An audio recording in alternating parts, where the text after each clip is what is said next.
WNCT studios. This is 9 on your side at 6. If the assets increase, if the profitability increases, do I make more money? Absolutely. But this is America, and I don't think profit is a crime. However, in this case, the Attorney General's office says it is, and today a grand jury indicted this state representative. Plus, an interview on Channel 9 with the first responding deputy to that Grifton murder-suicide involving a child. Hello, everyone. I'm Alan Huffman. Thanks for being with us tonight. Amanda has this evening off. Tonight, there is some bad news for a state lawmaker from the East. A grand jury indicted State Representative Stephen LaRoque of stealing money from a nonprofit federal program that he runs. The grand jury charged him with taking grant money from the U.S. Department of Agriculture for his own use and 4 counts of money laundering by buying an interest in the Greenville ice rink and an apartment.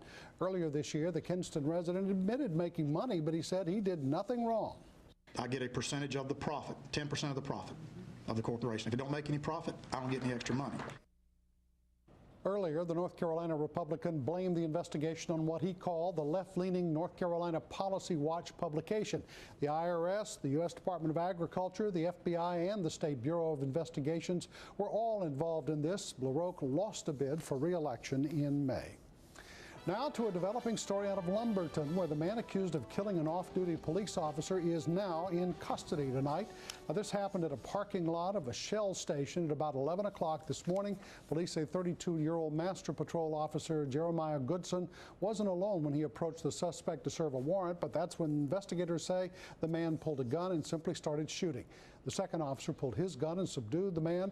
Several media outlets are reporting that the slain officer's pregnant wife was in labor when this happened.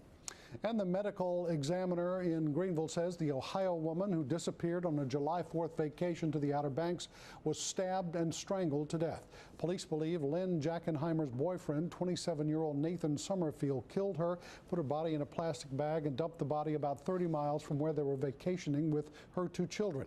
A man found Jackenheimer's body over the weekend. The Dare County Sheriff's Office says Summerfield is on a national database listed as a wanting person. Police say Summerfield left the children with the family and then disappeared. The children are said to be okay. And tonight, for the first time, we hear from a mother who just lost her 3-year-old son in a murder-suicide. She says she wants this incident to raise awareness about domestic violence. Little 3-year-old Jesse Adams of Grifton died Friday night when his father, Kerry Adams Jr., shot him and then shot himself in the head. Deputies say the situation escalated from an ongoing domestic dispute between Adams and his estranged wife, Christy. On your side's Katie Banks talked with the first responding deputy and the victim's advocate, who have been the mother's side since she lost her son on Friday. Katie, they say Christy Adams wants the focus to be on preventing violence like this in the future. You're right, Alan, and Christy Adams actually released a statement today saying she has set up a foundation. It's called the Jesse Ray Adams Foundation, and she hopes it will help other families in similar situations. It was a mother's desperate cry for help. 911. Yes, ma'am. My ex is threatening to kill himself and my son. But when deputies arrived, it was too late. Kerry Adams Jr. had already shot his 3-year-old son Jesse and then shot himself. It's a scene Deputy Mason Paramore says he will never forget. I took the mother to the hospital in hopes that maybe I could give her an opportunity to say goodbye. We spent that was a long ride from Grifton to the hospital, talking and praying together and a whole lot of crying together. Paramore says he has been in contact with Christy Adams ever since. He is a father too and says it's difficult to make sense of this situation. You know, the safest place in the world that a child should be is in his mom or dad's bed cuddled up with him, and that was not the case this time. Sharon Singleton is a victim advocate for the Pitt County Sheriff's Department who has been by Christy's side every step of the way. She says Christy Adams knew a different side to her husband. She doesn't want the concentration to be put on CJ.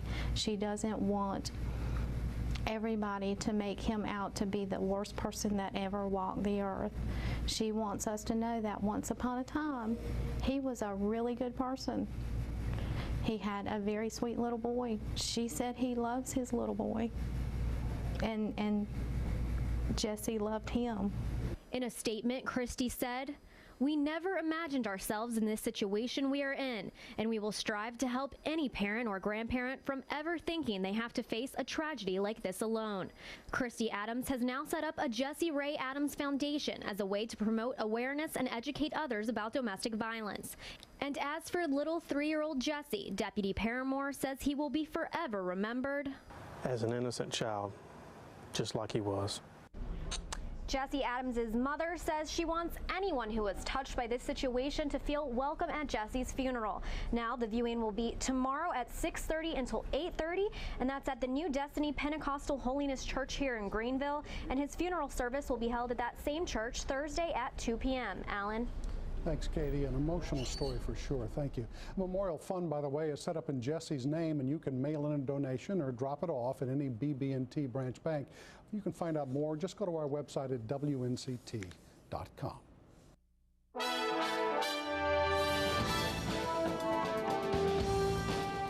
Isolated storms possible this evening across the 9 on your side viewing area. We're seeing a few of them popping up along the sea breeze front. Down East Carteret County, a little bit of shower activity just offshore here. We also have observed a few scattered showers in and around southern Craven County. You see that just northwest of Havelock in the Croatan National Forest. And along the sea breeze front over toward the Indian Springs community and northern Onslow County, and also just to the west of Verona along Highway 17 and west over toward the western side of Onslow County this evening. A few spotty showers will be possible. Otherwise, a few thunderstorms in the Triangle are not expected to approach Wilson or Goldsboro. In motion, you'll again see how the showers are few and far between. So hot temperatures take us into this evening in your Storm Team 9 forecast. Temperatures slowly falling through the 80s before 9 p.m. Overnight lows will also be on the warm side with rain chances, any that do develop, ending after sunset this evening. We'll talk more about the rest of the week that has better rain chances. That's in your extended forecast. Thanks, David. Tonight, a local firefighter is back home and on the fast track to recovery. Now, we first told you about Ray Brooks several weeks ago. He's a Red Oak volunteer firefighter. Recently, he had a second liver transplant. But now, as 9 on Your Side's Kinston Hunter reports, the Greenville community is rallying together behind him, not only in support of Brooks, but for a cause that is close to his heart. It's the kind of news no one wants to get. Well, I mean, it's scary. You know, someone says a part of your body is dying, and you always hear stories about people needing transplants, and am I going to get one? How's my life going to be after? How am I going to pay for it? In 2006, doctors told Ray Brooks he needed a new liver, but the liver didn't work as it should. Fast forward 6 years, and the volunteer firefighter has been given the gift of life again. He had a second transplant in June. Right now, I feel really good. It hasn't been easy, but Brooks' wife, Janet, says the experience has made their family stronger. They know how important it is to help your neighbor and love your family and love your friends and help somebody when they're in need. It's those same life lessons that others in the community have taken away as well. When fellow firefighters at the Red Oak Department in Greenville learned of Ray's situation, they organized several fundraisers to help. It's really humbling. You get home and you open up the mailbox and there's a check. It won't have a return address on it. It won't tell you who it's from, or it may be cash. It's just wrapped up in paper, and they just say, God bless you. But this Saturday, the department is hosting a fundraiser for a greater cause. The biggest thing really I want out of it is to donate blood and bring awareness about donating organs, because you can't take them with you when you're gone. That's our biggest passion, is getting that out to everybody, and I feel like everybody in the community by the time this is over is going to know all about that. Just ask the Brooks family and they'll tell you the best gift you can give is the gift of life. Kristen Hunter, 9 on Your Side. Now, Brooks hopes to be back to work this fall, and if you want to help Brooks, the Red Oak Volunteer Fire Department is hosting a big fundraiser event for him this weekend. It's called Ray's Second Chance. It goes on from 10 in the morning till 2 in the afternoon. For more information, you can go to our website, WNCT.com. Well, tonight, Cherry Point is recognizing the bravery of 5 Marines who saved 2 people from drowning. It happened on Memorial Day at the public beach in Fort Macon. Lance Corporal Anthony Guzman and Sergeant Michael Spino were 2 of the Marines. They were playing chicken with other Marines when they suddenly heard a man call for help. He and his wife were in a rip current about 75 feet from the shoreline. The 5 Marines split up and saved them both with the help of lifeguards. Spino says it wasn't an easy rescue. No matter where you went, you could have swam parallel to the shoreline and you were just fighting it the entire way. And it was very difficult. It was very difficult to go against that rip current that day. Now, Cherry Point is planning an award ceremony for the 5 Marines to honor the Marines for their good work, and congratulations to them. And believe it or not, the polls are open today and voting is underway right now for several primary runoff elections. Now, those runoffs include state and local races. There are 5 Council of State positions, 3 congressional seats, and 7 General Assembly runoffs underway, and so far, turnout has been pretty light. The polls are open until 7:30 tonight. Well, it's been nearly a month now since we first brought you the story about a neglected cemetery in Ayden. So we went back to see what shape it's in now and what progress deputies are making to find the owner. And in our Storm Team 9 forecast, hot temperatures coming our way for Wednesday and better rain chances in your extended forecast. I'll tell you when right after this.